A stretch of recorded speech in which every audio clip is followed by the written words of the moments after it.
So, I don't normally do this. Well, not yet at least. That I talk about the regular season game in any sports. It would normally be in the Miami Sports Recap of the Week scenario, which was last year, and that series is done and over with 50 episodes. It lasted the entire year, which was a pretty good run. But I figured since next week it's going to be a little bit of new content coming up for Miami TVG, and then since a lot of new subscribers came in, we have at the time of recording new 674 subscribers coming in and expecting a lot. And you know what? As motivation and inspiration has happened, I'm figured, you know what? I'm going to make this as an exception for next week up until Wednesday or Tuesday if I need to make a choice, or even Thursday, that there's going to be a new content coming up. And it's good. It's really nothing new per se, but something new, like season previews and predictions for the season, especially with a sport, football. Well, American football. But yeah, so I figured I'd make this as an exception, and I'm gonna continue on like this for the rest of the way now, because new subscribers like you guys coming in and really enjoying these videos, I figured I'm gonna do more of these, especially along with the other sports and other teams as well, like the Miami Hurricanes, the Miami Dolphins coming up. Maybe tomorrow, if this team really bums me out, the Miami Marlins, we'll see what happens. But anyway, we waste no more further time than we talk about this game. Into Miami on a road against the New York Red Bulls after a month and a half of not in MLS action, in league game. We finally go back to regular season. First off, I love how the announcer says back to in league game here in New York City when it's really in New Jersey. It's not in New York City. It's in Harrison, New Jersey, and I know this because I've been in that stadium a few times. And I have proof of it in this channel. It sucked. Anyway, we start off this game relatively slow.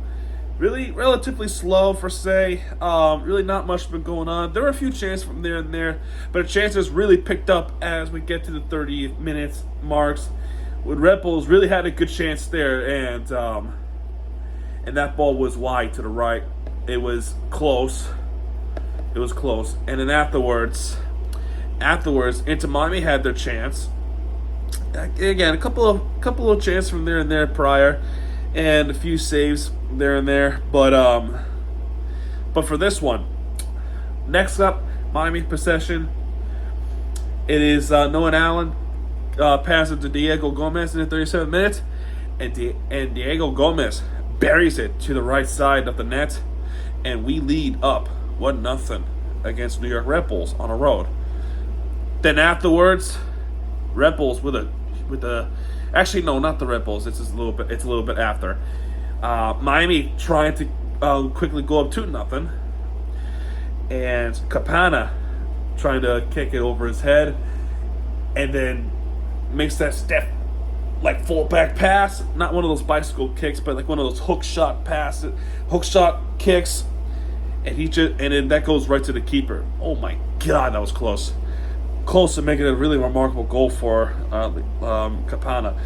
But a little bit afterwards, New York comes up, and it comes up empty. Really, almost a goal there.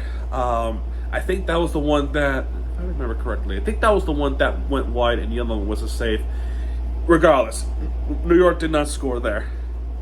Then a little bit afterwards, there was a scary situation where things could have gone wrong, and thank goodness it did not. What happened was the ball was kicked to David Ruiz's side of the bicep tricep area, and that was called a penalty initially. So New York was awarded a penalty, and the referee went to VAR to get some clarification, and they have determined that it was not a handball.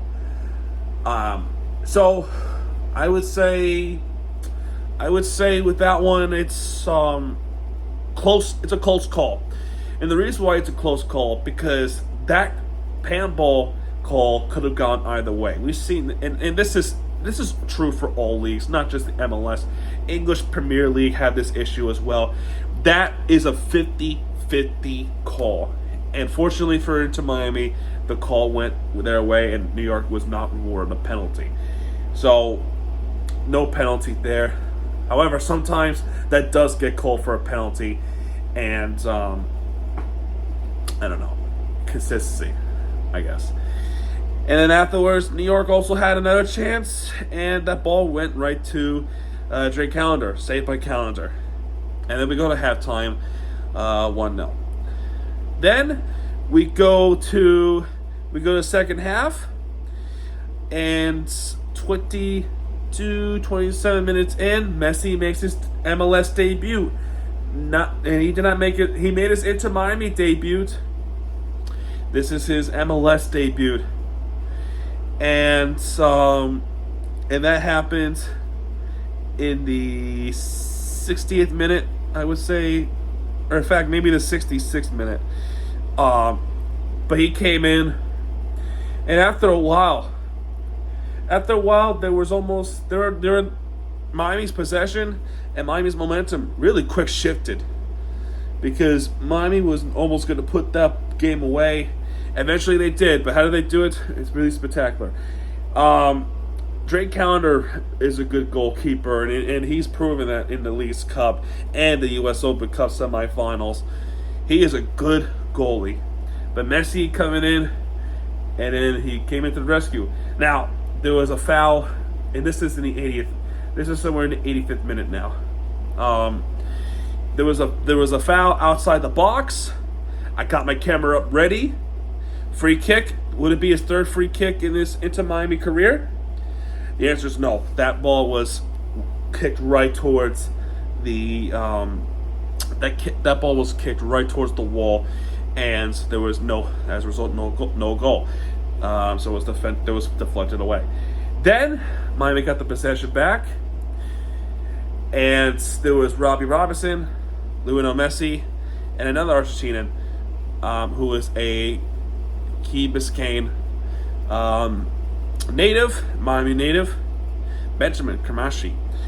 Now with that said, Messi had the ball. There was 3 against 1, and there was a pass right back to him, and then there was 3 against 1, like I said. However, there was an open lane, and then the ball was kicked right to Camacho, and completely fooling Carlos Coronel, who is the Red Bulls goalkeeper, completely fooled him because that ball was passed to Camacho, and that ball was quickly passed right back to Messi, and he just buries it in the middle, the center of the net. And I even posted it as a short earlier. I did.